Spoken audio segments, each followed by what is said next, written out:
And so when you are working on issues, you are nonpartisan. And we absolutely will be nonpartisan. Right. And you can check me on my language. I'll work on the language. And when it's not right, you can call me, okay? Yeah. I'll just say, I thought, I agreed with all three of your baskets of work.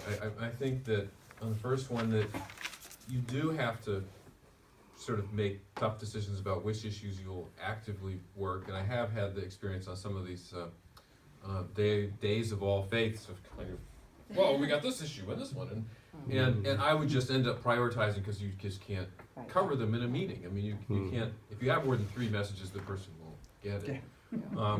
And you know, if we win some, then some new ones can move up. So I think that I think that's a smart tactic.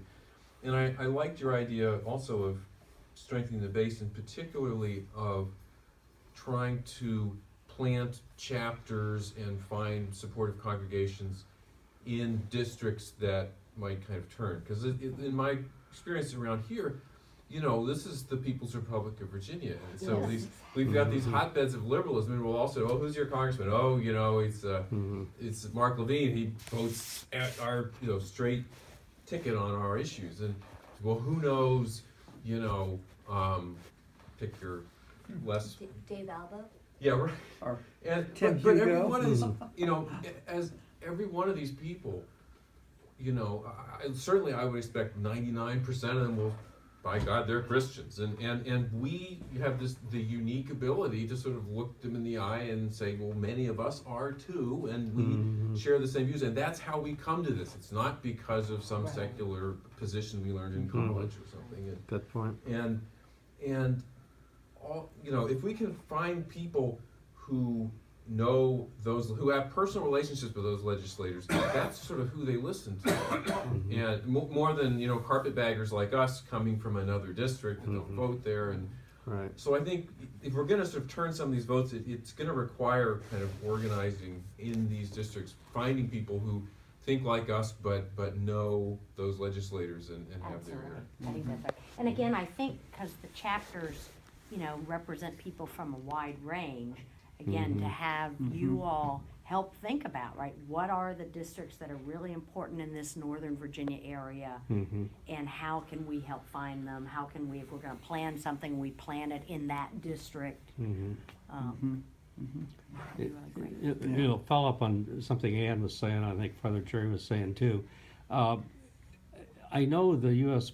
Conference of Catholic Bishops, their website had a plea the other day about contacting Paul Ryan and McCarthy and asked them not to bring something to vote. It had to do with refugees, I guess it was. You know, but I thought that was very effective. It was an alert they sent out, and you didn't have to do much except click here, click there, you know, put in. And I know Network does something similar.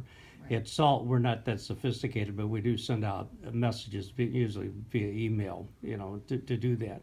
But it seems to be one, and I don't know this, but just speaking from, you know, looking at the Catholic community here, especially the newspaper, you know, none of SALT's issues ever appear there.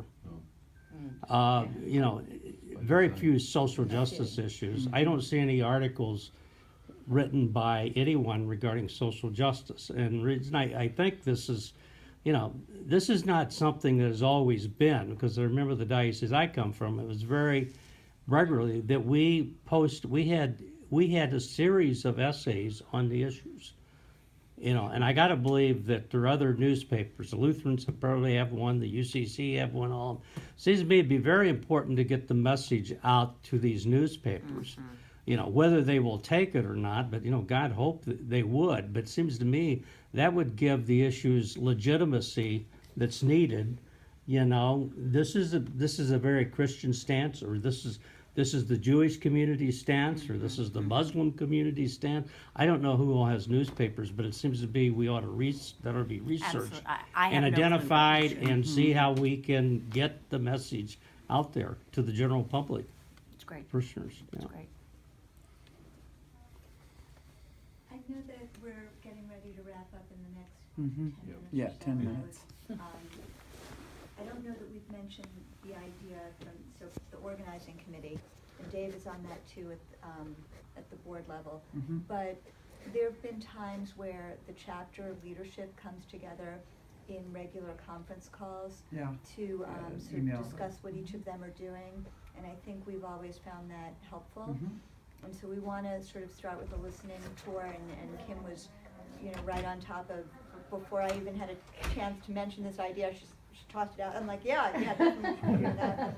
So we're going to look to set a date to a conference call with the. It's already set, isn't it? There's April 24th? one set for the 24th, but then to 24th. try and do it on a To regular basis. keep that on a regular basis. Got it. And I just wanted to toss that out before you make sure that was in the mix as you get ready to close down whatever next steps there are for us as a chapter.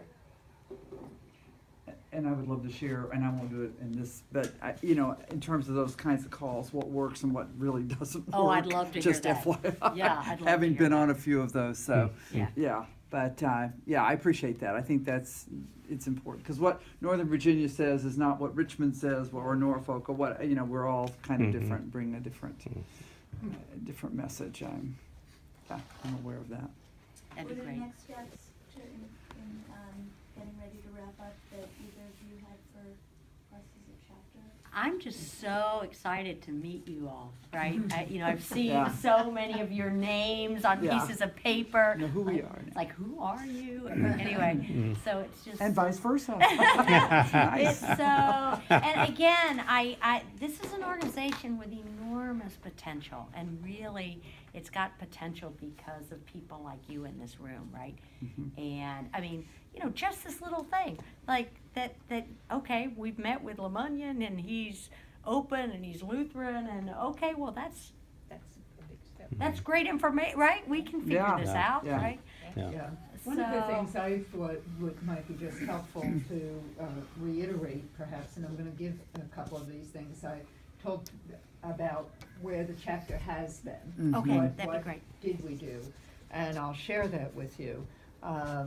But at the same time, so I apologize for not having copies for everybody, number one. But number two, somewhere in the last couple of years, I changed computers, and so some of the stuff from back when, it doesn't appear to be available any longer.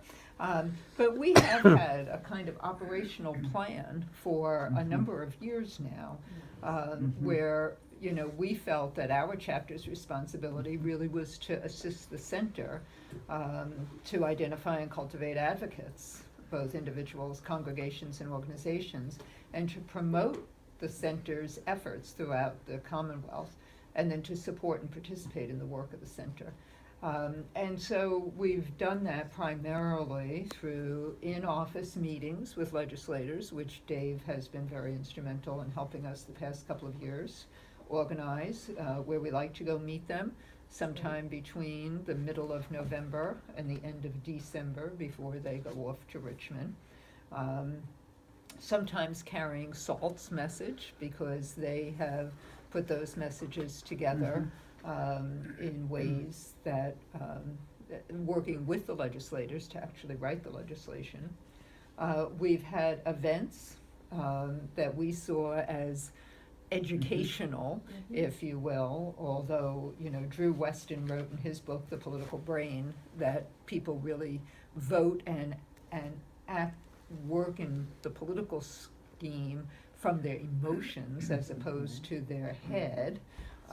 So you keep plying people with data, and it's like it doesn't really matter, I mean, we see that happening right now, very, very much. And then we've always said that we had a responsibility to develop some relationships, particularly with non-member congregations and other not-for-profit organizations, to try to deepen those relationships. So those have been our efforts, and I'm going to go ahead and share that with you. This says 2013-14. That's pretty much when we started drafting this kind of stuff. It's been pretty much the same all the way along. Which is a great thing, I think. Well, it's a good guide. Yeah. And then just to refresh for newcomers and old timers, you know, some of the things that the chapter has been doing over the past few years and probably prior to this. But we've had pretty good success in September of each year of doing some kind of a film screening as a tool for bringing people together.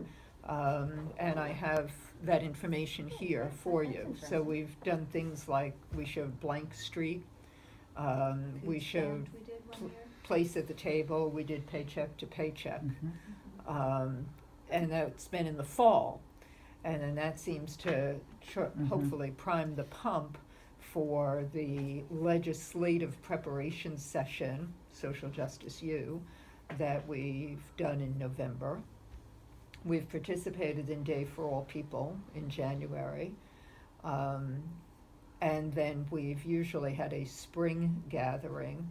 And again, we've had some good success with films. So back in 2013, we did Renewal on the environment. In 2014, we did Human Trafficking. We did Not My Life. In 2015, we did the work with GMU and the League of Women Voters to do redistricting reform program. And then in September of 2015, so it's sort of like this year,